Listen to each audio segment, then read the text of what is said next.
this way that has been laid out in front of us. And, I think anybody who has tried something like that where they're operating outside of kind of the cultural or the societal norm, no matter what it is, will tell you how difficult it is. So, yeah, I mean, and then you look at who you're competing with and kind of how much more margin or how much more money they can make doing things the wrong way, and then how much ability that gives them to spend on marketing and different sales channels.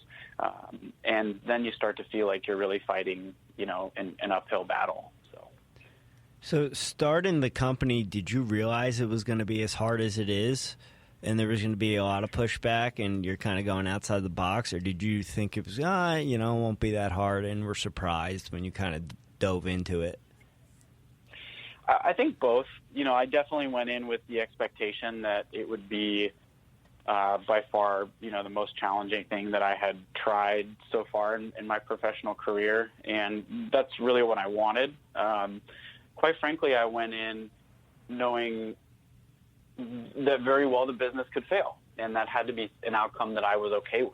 So for me, the whole thing was more about a learning experience, professional growth, personal growth, more so than, the financial success that could come with running a financial business or a successful business.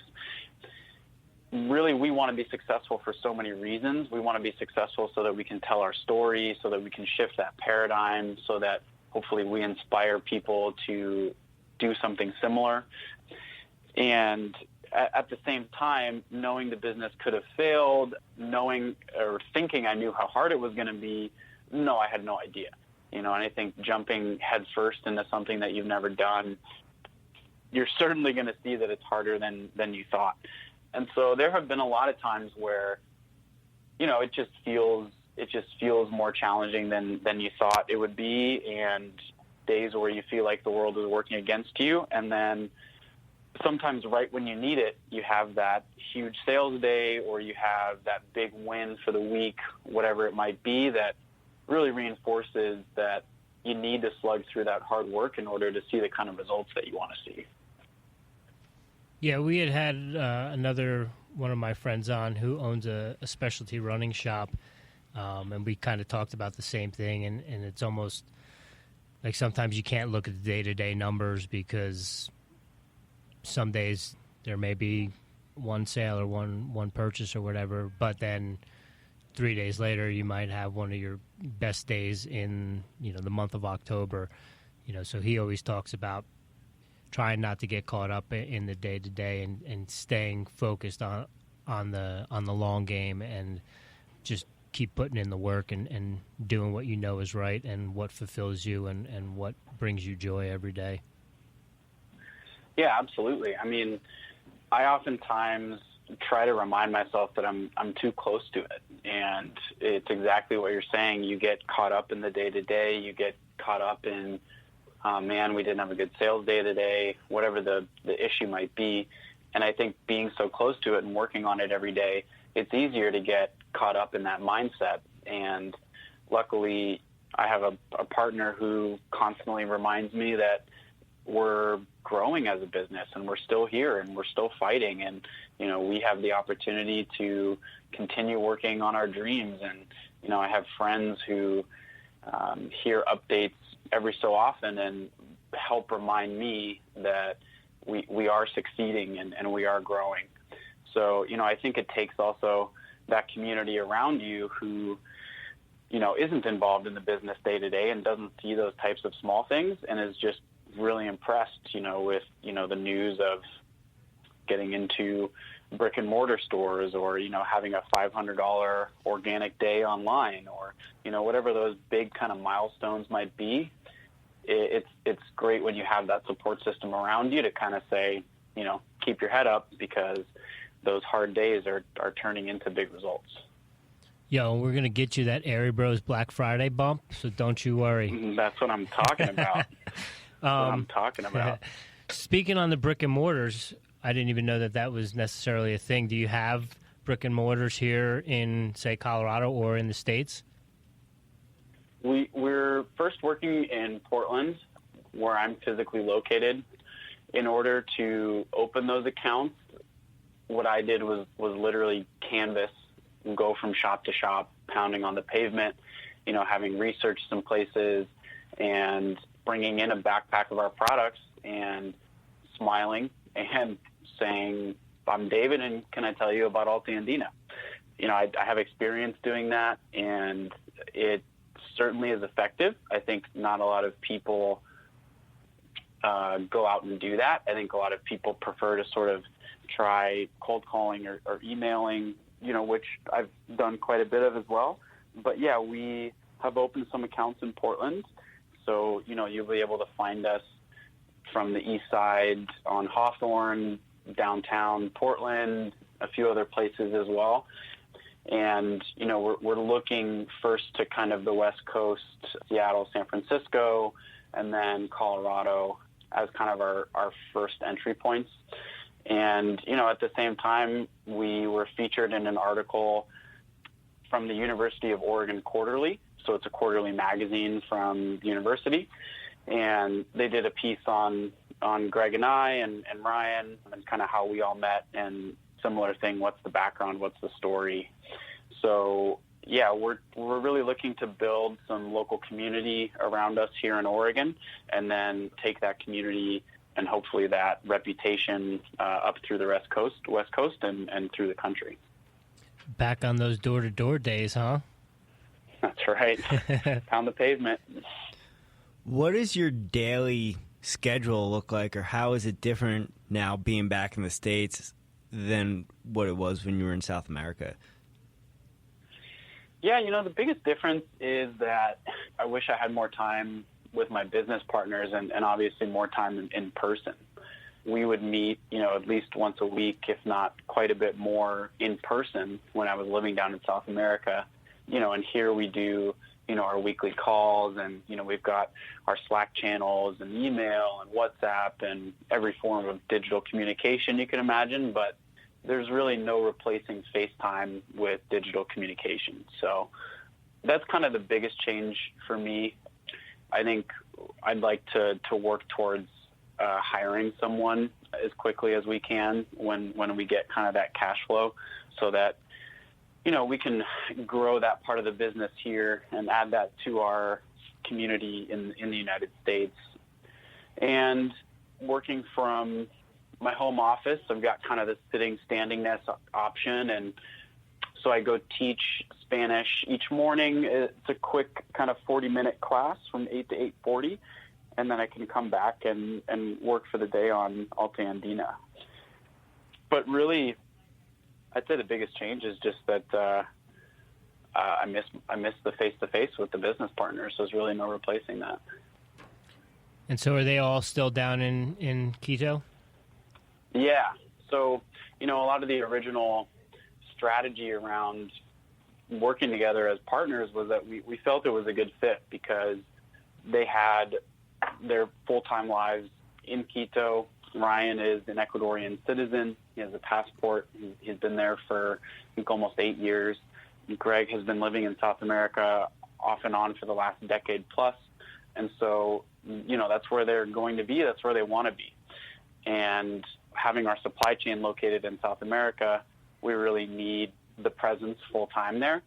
But our sales channel is in the United States, so we also need presence in the United States. Me having the interest of moving to Ecuador for a couple years and then moving back to the United States really provided this opportunity of me kind of serving as the bridge between South America and the United States. So that was kind of a lot of the original planning that went into it, and one of the reasons we thought we could pull it off. When you were in Ecuador, did you miss the United States? And now that you're back in the United States, do you miss Ecuador? For sure. Yep. Did you come back kicking and screaming? No, I did not come back kicking and screaming. I think each time I moved, I was excited about it. I was excited to go down to South America, and I was also excited to come back to the States. I went over a year down in Ecuador without coming home. So that meant a year, without seeing the family over the holidays, a year without getting to see a lot of our close friends who live in Portland and other cities on the West Coast, a year without seeing my wife's family from Oregon, and that's hard. I think you underestimate potentially how hard it is to be away from your community. And then, all the kind of typical stuff of living abroad, like, maybe you miss a specific type of food that you can get in the States that, is hard to find down there. Small things like that didn't affect me personally as much, I think, because I knew there was an end date on it. And I think that really kind of helped me enjoy some of the quirkiness of living in Latin America. But, we then moving back here, you miss a lot of those similar things, and right now, unfortunately, in Ecuador, there are some fairly big protests and kind of a lot of civil unrest through the country.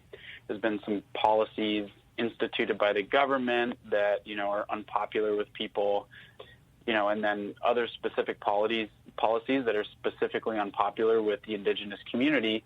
And in my opinion, for good reason. I mean, they're talking about opening more concessions to mining, more concessions to oil in places where we really shouldn't be doing those things. And it just feels like kind of a step backwards. So I just am kind of constantly thinking about the community of people that I know down there. And it's been a kind of a weird week and a half here of just constantly checking in with them and making sure they're okay. And so, yeah, it just is. I think you miss both things naturally either way. No, I can relate to that. I remember living in San Diego at the time when Sandy occurred, and watching all that kind of unfold on the news and just checking in with everyone and seeing the devastation. Obviously different sorts of things, but you can definitely relate to that where you kind of almost feel like helpless when you're in this other location and thousands of miles away and there's nothing you can really do other than, reach out and check in. Did you encounter a lot of expats down there? Because I've read articles that Ecuador is one of the top destinations for U.S. expats. It's like number 1 or number 2, depending on the year for U.S. expats. Did you encounter a lot of expats down there? Yeah, I did. There is a big community. To me, most of them seemed to live down in the south of the country. And I think a big reason that the expat community is there is mostly because there is a bit of stability with the U.S. dollar, and sort of makes that transition easy. Cuenca is the city in the south where I think the biggest expat community is specifically a nice little microclimate of Ecuador. There is some really beautiful colonial architecture and then a lot of kind of tourist culture that has come with that. So, very kind of bohemian coffee shops and interesting art, some good food. So that seems to be where a lot of the expat community goes. And, then there was a pretty decent expat community in Quito as well, but not quite as big of a permanent expat community in Quito as there is in Cuenca, at least from what I saw. And can you compare Quito to a city in the United States, or is it completely different? I would say no. So if you look at the geography of Quito, it's located sort of in this high valley of the Andes, and it's this long, skinny city. And this valley kind of continues up north until you're up towards Otavalo and Ibarra, but there are just massive Andean mountains on all sides of you. Leaving the highway on Quito, they kind of refer to it as the highway of the volcanoes, and you can see these massive volcano peaks. So geographically, it's a really interesting city. And then there's so much biodiversity all around you. You have the cloud forest just a few hours from Quito that is sort of this really unique microclimate where, it's rainforest, but, kind of created from this mix of rainforest at altitude that's just fascinating. You know, you have kind of the hiking and the mountains, and you can also